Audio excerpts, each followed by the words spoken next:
Hi friends, இன்றைக்கி ஒரு recipe தான் பார்க்க போகிறோம். என்னென்னு பார்க்குறீங்களா? இது வந்து சாப்பிட்றதுக்கான ரெசிபி கிடையாது, ஃபேஸ் பேக்குங்க. இது வந்து என்னோடய ஃபேவரட் ஃபேஸ் பேக்கு. ஃபஸ்ட்டு ஒரு அடுப்பில் கிண்ணத்தை வச்சுட்டு தண்ணி ஊற்றி பாயில் பண்ணிவிட்டு அதில் வந்து 1 டேபிள் ஸ்பூன் அளவு ஃப்ளாக்ஸ் சீட் சேர்த்து நல்லா கொதிக்க வச்சு எடுத்துக்கோங்க. நல்லாவே கொதிக்க வைக்கணும். கொதிக்க வச்சதுக்கப்புறமே இதில் ஒரு ஜெல் மானி வரும். இந்த ஃப்ளாக்ஸ் சீட் வந்து அப்படி தான் மாறும். அதுக்கப்புறமேட்டி வந்து ஒரு கிண்ணத்தில் தனியாக 2 டேபிள் ஸ்பூன் அளவு அரிசி மாவு எடுத்துகிட்டு நல்லா லம்ஸ் இல்லாமல் தண்ணி ஊற்றி இதில் மிக்ஸ் பண்ணி எடுத்துக்கணும்.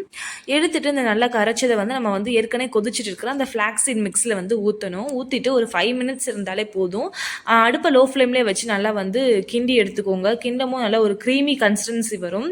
அந்த கன்சிஸ்டன்சி அளவு நம்ம வந்து கிண்டி எடுத்துக்கணும். இந்த ஃபேஸ் பேக் வந்து சூப்பராக இருக்கும். அதனால தான் நான் உங்களோட ஷேர் பண்ணியிருக்கேன். ஏதாவது ஃபங்க்ஷனுக்கு கிளம்புறீங்க, ஃபேஸ் ரொம்ப டல்லாக இருக்குது, ரொம்ப டேனாக இருக்குது அப்படின்னு நினைக்கிறவங்க கண்டிப்பாக அதை ட்ரை பண்ணி பார்க்கலாம். இன்ஸ்டண்ட்டாக ஃபேஸில் வந்து ஒரு க்ளோ கிடைக்கும். நீங்கள் மேக்கப் போடுறதுக்கு முன்னாடியும் இந்த ஃபேஸ் பேக்கை போட்டுட்டு ஒரு 15 நிமிஷம் மட்டுமே ஃபேஸில் நல்லா உணர்த்தி எடுத்துகிட்டு நல்லா கூலிங்கான வாட்டரில் வாஷ் பண்ணி எடுத்துட்டாலே போதும், சூப்பராக இருக்கும். நீங்கள் அதுக்கு மேலே வந்து லைட்டாக ஐஸ் பேக் வச்சு நல்லா வந்து ஃபேஸை வந்து ரப் பண்ணிவிட்டு நீங்கள் வந்து மாய்ஸ்சரைசர் க்ரீம் எல்லாமே போட்டுட்டு நீங்கள் வந்து ஃபேஸ் மேக்கப் போட்டாலுமே அந்த மேக்கப் வந்து சூப்பராக வந்து ஃபேஸில் வந்து இருக்கும். சீக்கிரமாக கலைஞ்சிடாது. நான் வந்து ட்ரை பண்ணி பார்த்துருக்கேன். அடுத்து வந்து இதில் வந்து ரோஸ் வாட்டர் கொஞ்சமாக மிக்ஸ் பண்ணிக்கோங்க. ரோஸ் வாட்டருக்கு பதிலாக நீங்கள் வந்து விட்டமின் இ கேப்சூல் ஆட் பண்ணிக்கலாம். இன்றைக்கி வந்து என்கிட்ட இல்லைன்றதுனால நான் ரோஸ் வாட்டர் ஆட் பண்ணியிருக்கேன். மேக்ஸிமம் வந்து நான் இ கேப்சூல் தான் ஆட் பண்ணுவேன். சூப்பராக இருக்கும். இந்த மாதிரி நல்லா ரோஸ் வாட்டர் ஆட் பண்ணிவிட்டு நல்லா வந்து கிண்டி எடுத்துக்கோங்க. அந்த ரோஸ் வாட்டர் சேர்த்ததுக்கு அதுக்கும் ஸ்மெல் சூப்பராக இருக்கும். கொதி வரும்போதே செம்ம ஸ்மெல்லாக இருக்கும்.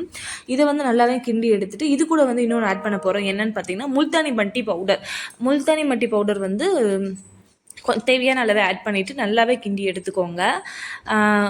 இது எப்படி சொல்கிறது, நல்லா வந்து பாயில் பண்ணி எடுத்துகிட்டு இதை வந்து கூல் டவுன் பண்ணி வச்சிங்கன்னா ஒரு க்ரீம் கன்சிஸ்டன்சிக்கு இருக்கும்.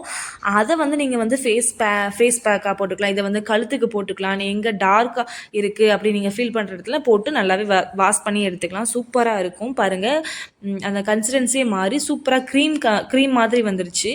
இந்த ஃபேஸ் பேக் வந்து ஒரு ஹைலி ரெக்கமெண்டட் ஃபேஸ் பேக்கு. இன்ஸ்டாலையும் நிறைய வைரலாக போயிட்டு இருக்குது இந்த ஃபேஸ் பேக்கு. கண்டிப்பாக நீங்கள் ட்ரை பண்ணி பாருங்கள். நான் வந்து ரீசெண்டாக ட்ரை பண்ணி பார்த்துட்டு எனக்கு பிடிச்சனால உங்களோட ஷேர் பண்ணியிருக்கேன். பாருங்கள், அந்த கூல் டவுன் பண்ணிவிட்டு இது இப்படி தான் இருக்குது. இதை வந்து நீங்கள் வந்து எங்கள் ஃபேஸ் அண்ட் நெக்கில் அப்ளை பண்ணிவிட்டு நீங்கள் வாஷ் பண்ணி எடுத்தாலே சூப்பராக இருக்கும். இதை நான் வந்து தொட்டு காட்டுறேன் பாருங்கள். அந்த கன்சிஸ்டன்சி எல்லாமே சூப்பராக இருக்கும். இதை ட்ரை பண்ணி பார்த்துட்டு எப்படி இருந்துச்சுன்னு சொல்லிட்டு எனக்கு வீடியோவில் கண்டிப்பாக நீங்கள் கமெண்ட் பண்ண மறந்துடாதீங்க. வீடியோ ஃபுல்லாக பாருங்கள்.